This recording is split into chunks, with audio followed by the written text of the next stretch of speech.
Hello and welcome to Sunday's edition of Wardy's Waffle. We've had quite a lot of good weather the last few weeks, to the point, and I hardly dare say it, that we could do with the good rain actually. The last of the spring crops that went in the ground about 3 weeks ago, just over 3 weeks ago now, are really starting to suffer, I think, unless we get a good rain. Just before we get into this update, and I just tell you what we've been doing this last week, I just wanted to pay my respects and just say a fond farewell to Peter Ginman, who died in this last few days. Now, Peter was a highly respected person in agriculture around the UK. He was a veterinary surgeon most of his life. He was on some of the DEFRA advisory panels and highly thought of there as well. And I got to know him really well over the last 2 or 3 years in his role as Addington Fund chairman. And he became really heavily involved with Forage Aid when we were talking about merging. And I must say, I don't think if it wasn't for Peter and his drive and dedication and his expertise as well, I don't think the merger would have taken place. So I really put that down to a lot of hard work by Peter in getting it sorted. And I got to know him really well when we started to talk with discussions about merging and at Farming Help Organisation meetings and shows and things. And I must say, I'll miss him greatly. He was a great friend. He got a great sense of humour, and he was a great friend and had a huge amount of time for everybody in agriculture, and he'll be really hugely missed. So Peter, thank you for everything you've done for the agricultural industry and for the merger with Forage Aid and the Addington Fund, and rest in peace, my friend. Anyway, this week's update, what have we got for you? We're spraying public footpaths out, and we've got to do that when there isn't any wind. So this week was an opportunity to do that. We also look at oats. I'll take a look in the two fields, our cover crop and direct drilled field, and compare that to the field next door. Also, just take a brief look at our last drilled sugar beet field. And also, I've found some blackgrass patches that we actually have rounded off with the hand lance. So we just look at that as well. And also, we've been planting the last of our haricot beans with a precision Amazon drill. So we look at that in detail as well. Anyway, that's enough from me now. Let's crack on with this update. And if you make it to the end, we'll see you then. It's Thursday morning. Lovely start to the day. I've been out since 5, 6 o'clock with the Polaris, trying to get the outside sprayed off, but have a bit of nozzle work to do. There's some nozzles weren't working properly and need to get on because of the wind, because if you do it with any wind at all, even very light 2 or 3 miles an hour breeze, it doesn't it drifts and it goes onto the crop or the margin. It looks a mess. So the Polaris, I think we got it in 2008, 2009, and then it's got a trailed logic sprayer, or we had a trailed logic sprayer that we then took the chassis off and put the tank on the back, made a frame, put the tank on the back, and then put the boom and the nozzles and things on it. It's a 6 metre boom. We've got various little taps we've done to let me just switch this engine off. We've got various taps and things that we've put on. We've got the controls you can see in here for the sprayer. That's for the right boom, the middle and the left, and then that alters the pressure and that puts it on and off. So we've got a curtain here because I'm spraying this footpath out across this field, and there's a gap in the hedge somewhere. I can see it, maybe not on the...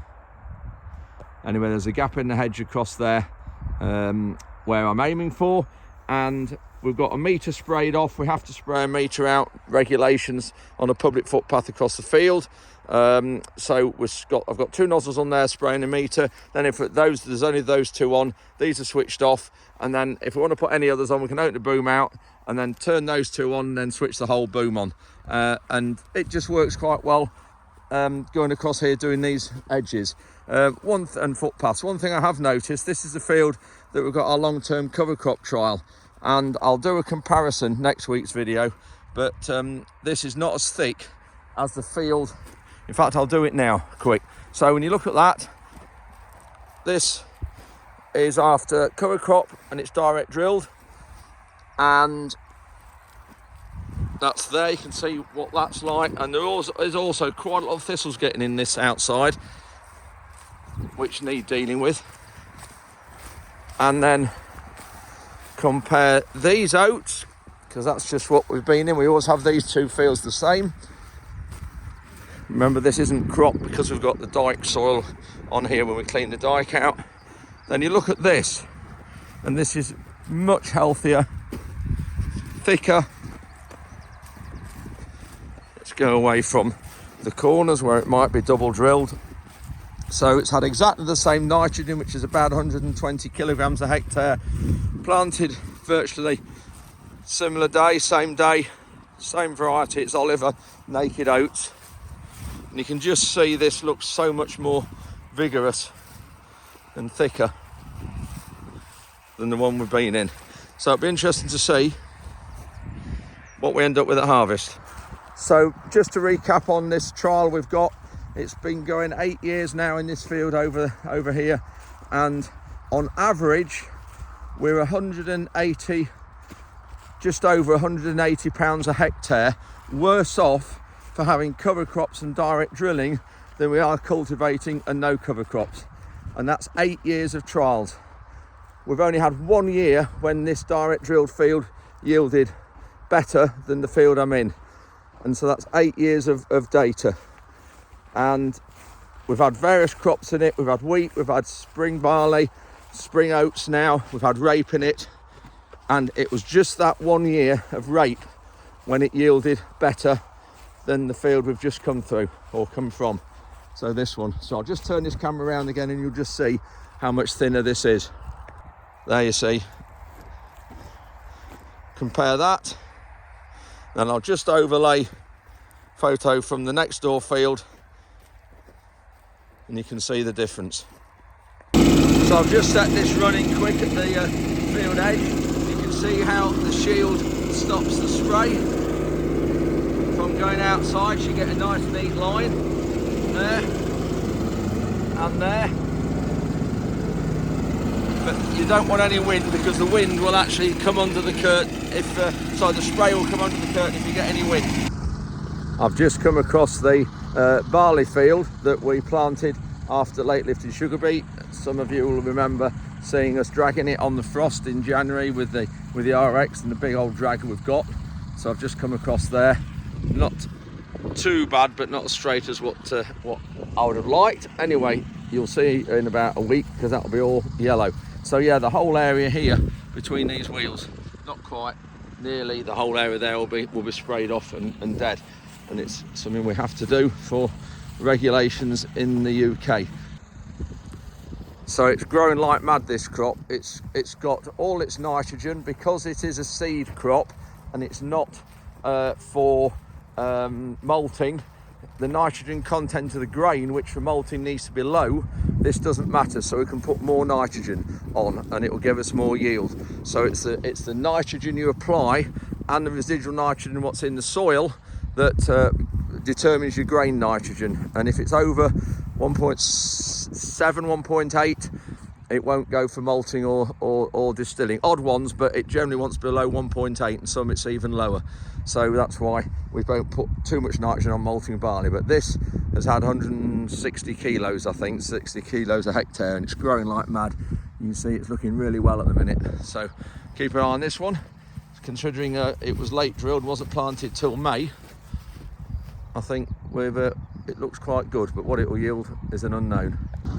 Just while I'm here, this machine, the sugar beet cleaner loader, you might just wonder why it's here. If you remember when we finished in mid-March with it, we brought it onto this margin because it was quite lathered up with soil. A lot of soil stuck to the chains, and we've started it once or twice, and you can see now how a lot of the soil's come off. It does need washing, it does need engine going through, oil changing, and a bit of maintenance, rollers changing as well. So we'll just start it up again and just get any more loose soil off if there's any more does come off, and then it'll be ready to go back to the yard. So I've finished spraying off the footpath across the field. Just got that sugar beet to do, but the sugar beet's not through enough yet, so that'll need doing in another 2 or 3 weeks. Yeah, so that's the setting for doing footpaths. So now I'm going to go around the outside of the fields and just spray off a very small band round down the edge of the crop next to the margin, and that's to stop the weeds encroaching in. You can just see here there's some encroaching into the crop, and it just gives you a nice area as well for wildlife to when it's wet to go in and sort of dry and keep out the wet grass. So what we do, we slacken off that nut there, which I've done, pull that off, and then there I've slid that out there. So we just then put, I don't know whether I can do it holding the phone at the same time, put that in there and then slide that along. That's it, and then we just fasten that off with a spanner there. So that's the area that it will spray off now. That's about probably 18 inches wide, so nearly half a metre, not quite that bit under that, and that will be around the outsides, all around the fields down there. So I'll just tighten those off, tighten that up just to hold that. As you can see how it fits in there, that other curtain. Just make sure that's tight, and that's now just going to spray one nozzle. So I'll actually switch that nozzle off there, because that's the one I've been using for the footpaths. Ruben's spraying the sugar beet with a herbicide. This is the field that was planted, was it very early May? This is the exact date, and it's not come too bad. There's obviously one missing there. We can see the row now down the field. There's quite a lot of broadleaf weeds coming in it now. You just see some small ones there around that sugar beet plant. But there's also some larger ones. Got some fat end there, some cleavers there. Getting quite large, some of them as well. The trouble is that this herbicide has a job to deal with these. It's so dry as well. Now on top, you can see it's actually starting to crack there. Look at the ground there, starting to crack. There's an area here with not a lot of sugar beet, and this is the trouble. We've got this now in this year because it was so wet underneath. We just forced this actually and pushed it a bit when we worked it to drill it, because it's critical. It went in because we need to get this out the ground by at least the end of October, not much later, so we can get winter wheat in it. So we are going to have serious patchy sugar beet in this field, I think. I've just come in a field of wheat with the pliers. Ruben just alerted me to a patch of blackgrass here, as you can see. So I'm just going to round up this patch of wheat off, and because there's too much blackgrass there to pull. The problem with it is you end up trampling the blackgrass in because you miss little bits. So it's just these areas like that to round up the blackgrass. Yes, it will kill the wheat, but it's much more important to stop the blackgrass from seeding. This is how we're sort of gradually getting on top of it. But I must admit, this year, I'm just looking around now actually, but this year we have got more than we've had for a while. But when you look across that top of that crop, still not bad. There's a plant there. There's one there. You can just see them when you look along the top of the crop. You can just see them waving about. One there. There's just this patch here, so I'm just going to round up some of those individual ones we've just seen, but I'll round up all this area just through here, and then I'll come back in 10 days and show you it all yellow and it killed off. And then this area here, just round up all that. Much quicker than trying to hand pull it and then miss half of it. And not doing anything with it, letting it seed, is not an option here. This is just an interesting look. Got a lot of blackgrass there, and then you think it stops, but no, down in the tram line where it's been run on, that's all blackgrass seeding, a lot of it there. So I'll just round up that there. Got Wickham oil just rolled up, brought us some more oil. We have all our oil in bulk in tanks, and they pump it out into these different tanks here. Got tractor back ends, petrol engines, diesel there, hydraulic oil at the end, various different ones in other barrels. He's brought us some Simba orange as well, because we use quite a lot of that when we're doing repairs and touch-ups. Got some absorbent granules as well, what we put down for oil spillages. Got the skip people have rolled up to collect the waste from the Young Farmers Rally. Good to get that out of the way. But again, there's not a spot of rubbish anywhere, all been immaculately cleaned up, been fantastic. It's one of these hook lift skip lorries.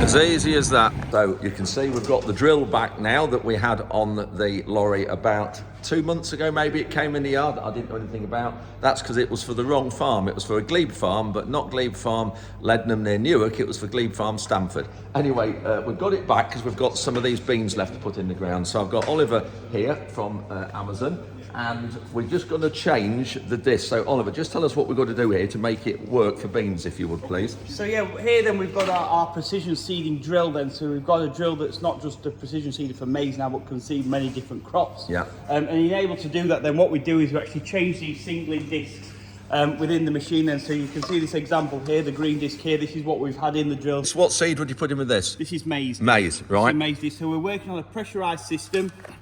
So the hopper and the metering unit here is pressured. Yeah.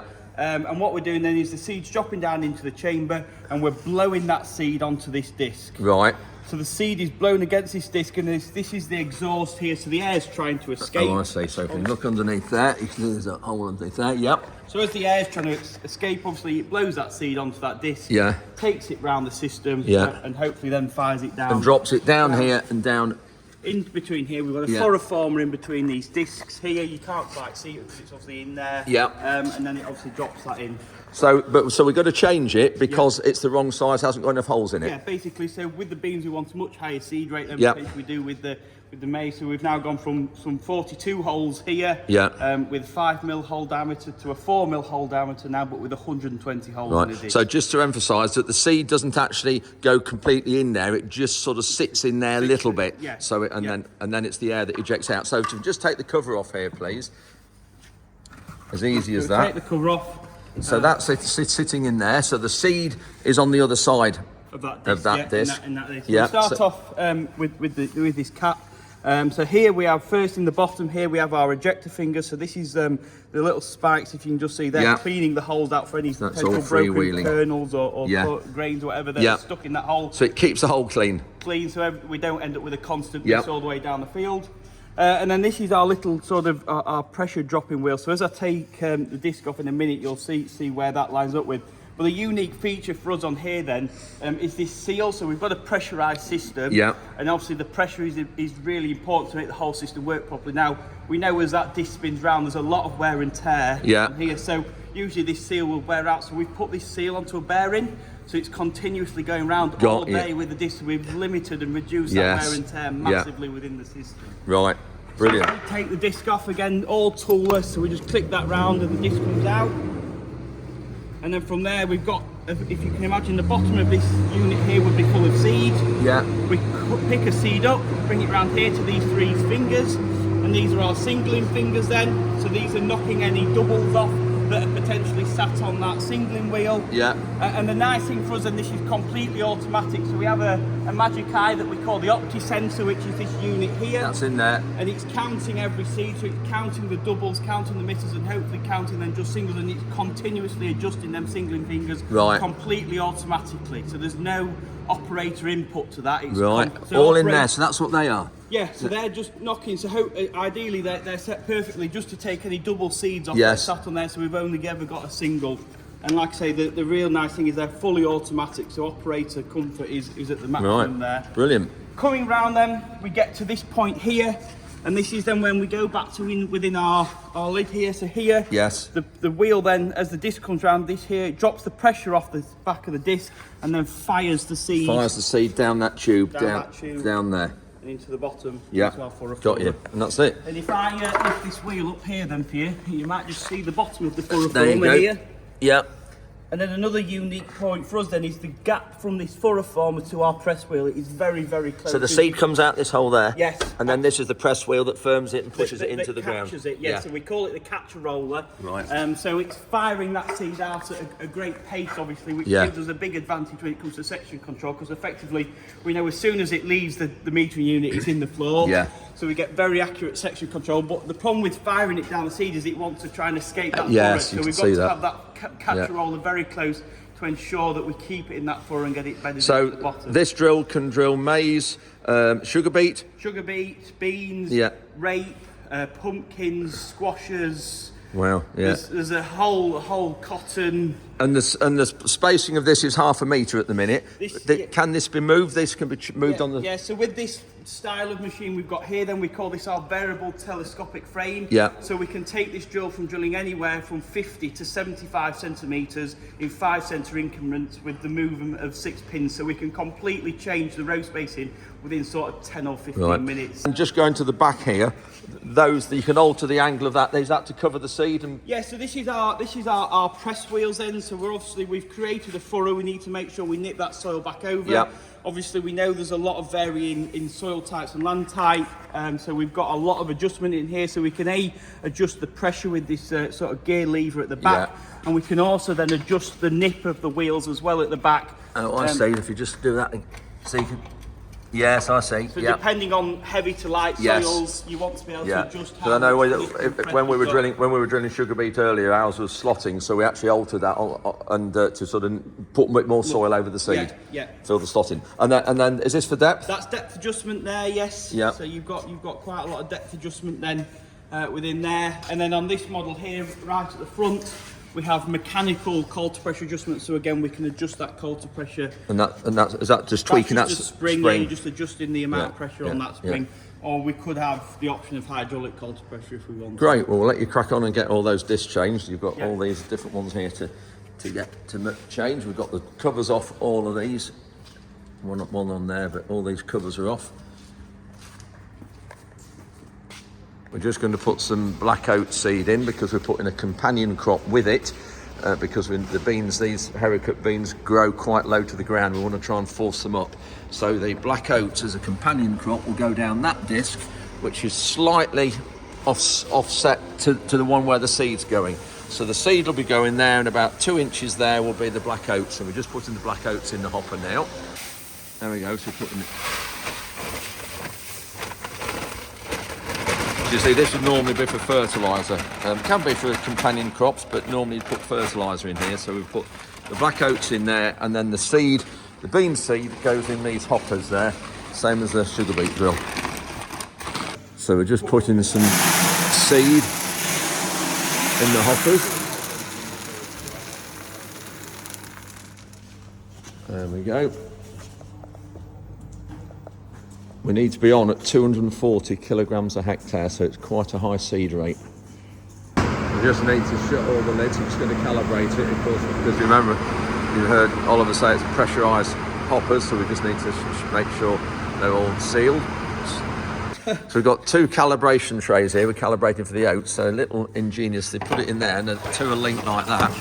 They slide in, because obviously there's 2 hoppers. You pull them out, and there's the second one is there, because it's all linked. Very clever. So, yeah, we preset in the screen what rate we want to go at. Yeah. To the hectare. So we're just setting up for the black oats. Yeah, 25 kilos a hectare. So we've got the 100 cubic centimetre roller in. We'll calibrate over a 40th of a hectare. Yeah. And the calibration factor is obviously what we're about to calibrate to change. Yeah. So we'll leave that where it is. We want a notification obviously then when the hopper is empty, and then the switch on and off times, that's for the automatic section control. So it knows then how long basically it takes to come on. Oh, I see. Yeah. It's very simple. We turn on the calibration, pre-meter the roller so we know it's full. Yep. And after that, we simply hold down the button. It will pre-meter down into these trays. Yeah.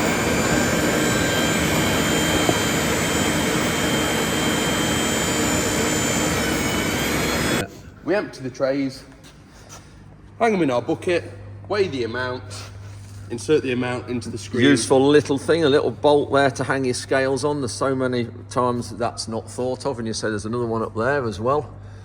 Yeah, and everything's stored on the side here, so we can put our bucket in the side and our weighing scales in the side. There, so everything's to hand and really easy to use. So we're putting the haricot beans in the ground today.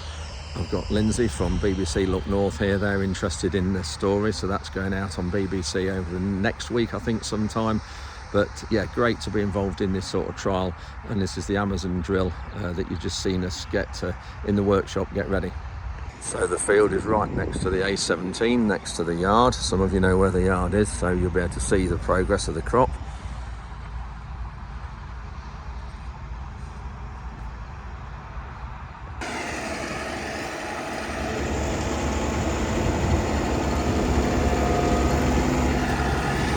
We're going slow because we're putting on around 90 seeds a square metre, and cover crop as well, so a companion crop, and it's quite rough as well, very dry and hard on top, you can see.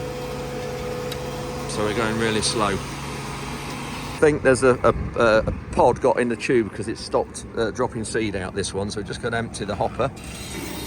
Very easy doing that, you can see there.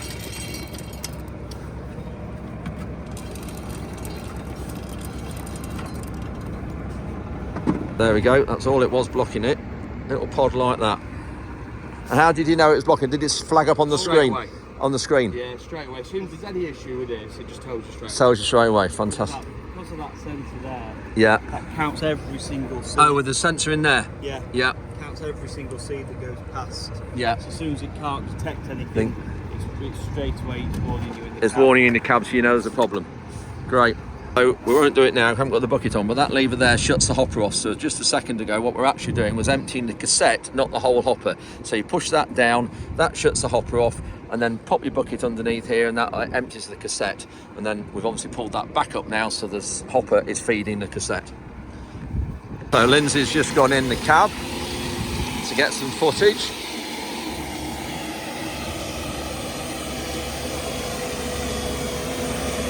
You can see there, so that disc at the front there, that's the one putting the black oats in the ground. And we've got one there is putting the bean seed in the ground.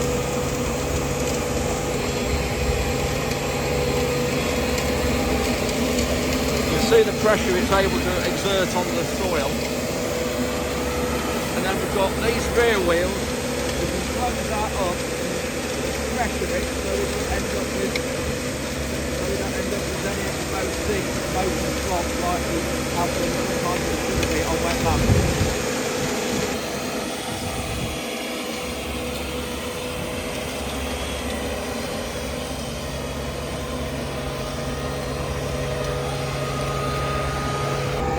So there's 3 varieties we've been trying here, and to see if they're suitable for the UK market. One of them definitely is. This is sort of a trial in conjunction with Warwick University, Agri. We've got Amazon here planting the seed. We're going to have a McDon header on the combine at harvest time to harvest it. So a bit of a gathering, various people. So it's great to be part of this unique experiment, and known to be the only field scale type or only field scale plot trial of these beans in the UK. So this is the seed that we're putting in the ground. It is slightly oval, but it's very small. This is just one of the varieties. There's 2 more varieties gone into the plots just through there. So we're planting the beans here. We've stood just here on one of the margins. You can just see all the flowers are just starting to come out. This is a wildflower margin that's in Countryside Stewardship. Got Ollie here from NFU Comms, and we're just looking at this pond. There's a small pond here. Obviously the yard's there. You can just see at that end a big diameter pipe there, and that's all the yard water comes into here. And then there's a 6-inch pipe out this corner, goes under this margin down into the dike. But when you look here at the amount of insects and everything on top of that water, just looking at all those bluey coloured ones there, they're damselflies. Just see them flying about. and you get the public saying farmers do nothing for wildlife and the environment. We're rolling them now, but yes, we're going very steady. That's partly because it is quite rough and very dry, but also we're catching the drill up, so there's no point in going too fast.